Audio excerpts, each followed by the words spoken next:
wabarakatuh. Waalaikumsalam warahmatullahi wabarakatuh. Kami dari kelompok 7 di sini kami akan menjelaskan materi tentang penjadwalan jangka pendek dari mata kuliah manajemen operasional. Sebelum kami menjelaskan apa itu penjadwalan jangka pendek, kami akan mengenalkan diri masing-masing. Nama saya Muhammad Rizal Ubaidillah. Dan nama saya Muhammad Arif Firdaus. Dan saya Muhammad Rifwan. Nah, kami di sini akan mempresentasikan apa itu penjadwalan jangka pendek dan menjelaskannya. Nah, dan penjelasan pertama akan dijelaskan oleh Saudara Adit. Langsung saja. Baik, saya materi pertama akan menjelaskan tentang pengertian penjadwalan. Penjadwalan itu sendiri adalah untuk membantu memilihkan waktu tunggu pelanggan, tingkat persediaan, dan waktu proses, serta penggunaan yang efisien, peralatan dan fasilitas. Selanjutnya, pengertian penjadwalan jangka pendek. Penjadwalan jangka pendek merupakan perencanaan job atau suatu tugas dengan terarah dan cepat waktu yang singkat. Tahapan atau pengurutan pekerjaan secara menyeluruh di dalam suatu lintasan produksi dan dapat dikerjakan secara efisien dan efektif. Adapun mengejar modern, penjadwalan jangka pendek merupakan tugas harian dan peraturan kegiatan dalam jangka waktu yang pendek dan juga seringkali dalam waktu periode mingguan atau bulanan.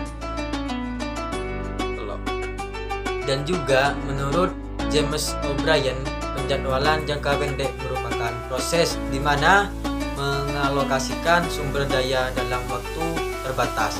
Tujuannya untuk memenuhi target produksi dan memenuhi permintaan dengan efisien. Hal ini melibatkan pengaturan waktu, alokasi tenaga kerja, dan pemilihan tugas untuk mencapai tujuan perusahaan.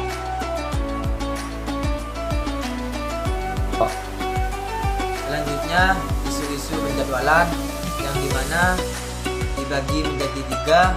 Yang pertama, penjadwalan mundur. Yang kedua, penjadwalan maju. Yang ketiga, penjadwalan kriteria proses. Dan penjadwalan mundur itu sendiri adalah penjadwalan mundur ini dimulai dengan menjadwalkan operasi finansial dimulai dengan jatuh tempo tanggal terlebih dahulu. Contohnya itu sendiri adalah di lingkungan manufaktur, seperti di lingkungan jasa yang menyediakan penyajian sebuah penjadwalan atau penjamuan terhadap operasi pembedahan. Yang kedua, penjadwalan maju, yaitu penjadwalan maju memulai jadwal segera ketika persyaratan itu sudah diketahui. Dan contohnya itu sendiri adalah seperti di klinik, di rumah sakit, di perusahaan, di permesinan dan restoran untuk makan malam. Dan yang terakhir adalah penjadwalan kriteria proses yang dimana teknik suatu penjadwalan yang sesuai atau valid tergantung kepada sifat operasi, kompleksitas pekerjaan secara keseluruhan dan volume pesanan. Selanjutnya, materi yang kedua akan dijelaskan oleh teman saya, Muhammad Rifwan, yang akan menjelaskan tentang penentuan jadwal fasilitas pada proses yang difokuskan. Sekian kepada Muhammad Rifwan. Saya akan melanjutkan presentasinya dari Mas Adit, yaitu tentang penentuan jadwal fasilitas pada proses yang difokuskan. Jadwal fasilitas yang di dalam proses atau dikenal dengan fasilitas intermen adalah variasi volume dan rendah tinggi yang bisa temui atau dijumpai di organisasi jasa dan manufaktur. Nah, selanjutnya itu ada 3 file perencanaan, yaitu file routing, file master induk pusat kerja, terus 3 file master barang. Yang pertama itu file routing, merupakan proses memindahkan atau mengarahkan file dari satu lokasi ke dalam lokasi lain di suatu sistem komputer atau jaringan. Nah, contohnya itu seperti mekanisme, yaitu seperti transfer file melalui sinkronisasi file antara perangkat, penggunaan layar sebagai file dan melalui protokol jaringan. 2. File master induk pusat kerja. File ini mengacu kepada file yang berfungsi sebagai referensi utama yang akan digunakan pusat perusahaan atau pusat kerja. Nah, contohnya yaitu seperti formulir, kebijakan, panduan kerja, dan data lainnya.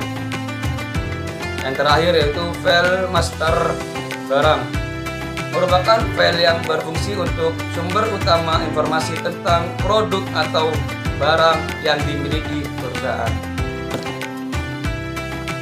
Nah, contohnya itu seperti spesifikasi, harga, deskripsi, inventaris, dan lain-lainnya. Ya, untuk memberi beban pekerjaan dalam menentukan siapa atau mesin mana yang terjadi pilihan di dalam mengerjakan suatu pekerjaan dalam dilihat seperti berikut ini, yaitu akan dijelaskan oleh Mas Rijal. Baik, di sini saya akan melanjutkan presentasi dari teman saya ya. Di dalam mengerjakan suatu pekerjaan dapat dilihat seperti berikut ini. Pertama adalah pembebanan pekerjaan, yang kedua adalah pengaturan pekerjaan. Pembebanan pekerjaan atau disebut juga loading merupakan pekerjaan penugasan kepada pusat-pusat pemrosesan atau pusat-pusat kerja, dan juga dapat diartikan sebagai penugasan atau pekerjaan yang diberikan kepada operator atau kepada mesin.